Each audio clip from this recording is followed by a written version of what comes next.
I do wonder sometimes how small to medium enterprises even navigate Brexit. You know, all that red tape. Blimey, it's a flippin' nightmare. Now, I myself has just had a delivery of woodworking glue, because I'm a woodworker, you see. And there's about a 20 kilo package of a variety of different glues. Now, it took 3 weeks. 3 weeks to get here. Now, before Brexit, it used to only take a week. Absolute flippin' nightmare. There was additional paperwork to do and box ticking to be done, and it cost me twice as much in deliveries as it ever did before. In fact, sometimes it was over 50 quid. We were getting free delivery, but not now. No, it's just costly. Everything is costly post-Brexit. So how small to medium enterprises actually coping with this additional cost? Well, customers they're not used to waiting either, you see. So unless you're selling something that is so bespoke, you're the only person they can get it from, well, it's to say you're going to lose business, aren't you? You know, customers in the EU are going to say, I'm sorry, I'm going over there now. And that trade is lost. For good. Forever. No one will trust you anymore. And that's what's happening in the EU. Businesses here in the EU are saying the UK is not worth the candle. See that? You know, that door swings both ways. They've got the same problems for exporting into the UK. Narrowing our ability, our choices. Yes, our choices. Now, so many businesses have been screwed by Brexit. They told us Brexit would eliminate all this red tape. Jacob Rees-Mogg said the day after we leave the European Union, everything will be cheaper because we'll get rid of all the red tape. Cheap shoes for peasants. Well, have you seen them? I haven't seen them. No cheap shoes for peasants anywhere. Everything is becoming more and more expensive. Yeah, blame it on the pandemic, blame it on the war in Ukraine. The war in Ukraine and the pandemic did not give us red tape. No. Unfortunately, for a variety of businesses in the United Kingdom, they have suffered and some have actually gone under as a result. Now, this business I want to share with you hasn't actually gone under, but they're treading water, really. And if it wasn't for additional Asian trade that they've managed to pick up, which was going to happen anyway, with or without Brexit, they would have been flat on their face. And now they are just treading water. Well, so Brexit red tape led us to suspending EU exports, and profit pretty much dropped to zero, says one business owner. I'm sure there's others out there as well. In fact, I've already reported or told you about a variety of different companies that have struggled, whether it be Cheshire Cheese Company or wine exporters, etc., etc. There's loads of them out there. Push bikes, motorbikes, you name it. They're all struggling because of Brexit. And then obviously got the car manufacturing industry as well, as pretty much scuppered because of Brexit. And car parts manufacturers, they've all pretty much shut up shop in the UK and moved abroad. Well, oh dear. So one business owner said that her profits have basically dropped to zero because of Brexit. There she is. That's her. She's got a really strange name for a company as well, which I'll share with you in a moment. So Sarah McCartney, who voted Remain, has said that her perfume business towards other markets, they pivoted towards other markets because the European market is pretty much, she's just stopped exporting there. It's just too costly. So the day after the UK voted leave the European Union, Sarah McCartney's business, or largest ever sale, was cancelled. And it was a sign of things to come, she says. The owner of the artisan perfume brand 4160 Tuesdays, 4,160 Tuesdays. It's a rather strange name. I can't imagine that to help your business much. So Mr. McCartney had experienced a steady growth prior to Brexit, but the referendum marked the start of 7 years of red tape. That's what she's saying. The red tape that they told her that would all, disappear with Brexit. Remember, she voted Remain. And that's cut her profit. Margins down to zero. Now, she lost a massive order of €6,000 in one, or £6,000 in one hit, and that was the biggest order she's ever had.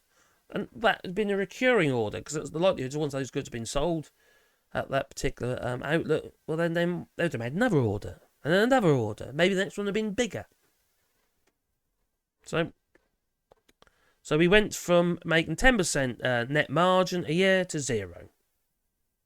Now she says if it wasn't for her new Asian markets, such as in Korea and also in the US, basically they wouldn't have survived. But they're still treading water. What if there was another pandemic or something like that could potentially put pay to her business? Where's her buffer? Where is her cream? How is she going to survive that? She's lost an entire market of 447 million people. Even Russia managed to import stuff easier than her. Now, what happened was, in 2016, we just stopped growing. That's Brexit for you. It's like an inhibitor. They were accustomed to growing a certain percentage each year, but it's quite a new business. And basically, when Brexit just put the brakes straight on. And what did they lose? Potential. They lost that potential. That 447 million potential customers. So Miss McCartney suspended all exports to the European market, which accounted for about 15% of her sales. That's a big chunk, But for more than 2 years post-Brexit, as costs mounted and the paperwork took 5 times as long. So she was trying to operate in the EU and she's found it impossible. And so many other businesses they're having the same problems. The new regulations for cosmetic industry meant that they need a responsible person in the EU to deal with the complaints and issues on the European side sales. Well, she actually managed to find somebody in the end in the EU to export into the EU, but also vice versa. She was then doing the same for them, so it was a mutual understanding. Not everyone's going to be that fortunate, are they? Well, she was quoted, right? £1,000 per product for this service. That's what she was quoted. So it's all very well, so you just get yourself a rep to do this. Yeah. It costs money. It eats at your profit margins. Or it eats at your, it means you've got something more. So previously you've been able to do all their own RP, but then she had, obviously with the rules coming, since Brexit, we had to be in the EU. Just like UK REACH, just like the UK CA mark, which that can has been literally blown up because we'll stick with the CE mark now. Yes. Brexit is clearly not working, and it never was going to work. I knew that. I'm sure many of you knew that as well. But it was never going to work anyway. And the evidence is just literally slapping us in the face one after the other. And the government knows this now. Well, they knew it before, I think. I think they were just hoping. Candle in the wind and all that. But, anyway, she was quoted £1,000 per product for the service, which with her 100 products, basically added an additional £100,000 worth of costs per year. That's a hell of a lot of money for a small business. So, yeah. So Miss McCartney also experienced issues, with delivery, with post-Brexit changes to VAT distribution, making it difficult and costly to ship her products valued under £150. Now, which many of her products are. I mean, we sent a book as a test. Yeah, a book. To see how, if it arrived at the door. Well, it did arrive at their door, but they rejected it. Because VAT and fees would have to be paid on it. And we've had goods here, small items here, that we knew what they were, and we've rejected them. And basically send them back, return to sender. So I don't want to pay the VAT now, you see, on something that we don't need. Or don't actually know what it is. That makes it even more precarious. So, so he sent a book to a supplier to see if it arrived at their door, but it was sent back because the new VAT rules came in. We even found that we couldn't ship to Ireland at all because it would wouldn't allow third country cosmetics. And suddenly, because, obviously Northern Ireland Protocol, then you obviously got the Windsor Framework, what have you, treating Northern Ireland as though it's in the EU, pretty much. Obviously, the DUP's not very happy about that. No, the unionists, what have you. Well, so we even found that we couldn't ship to Ireland because it wouldn't allow third country cosmetics, and suddenly we were a third country because of Brexit. You see, that's what you are, a third country. You're outside the bloc, trying to scurry around and join whatever trade deals you possibly can, and try and put you into some kind of other bloc without referendum, by the way, such as CPTPP. Well, so in every little step, it became more expensive. That's Brexit for you. Everything becomes more and more expensive. To me, it was blinking obvious that this was going to happen. It was going to be worse than being in the bloc.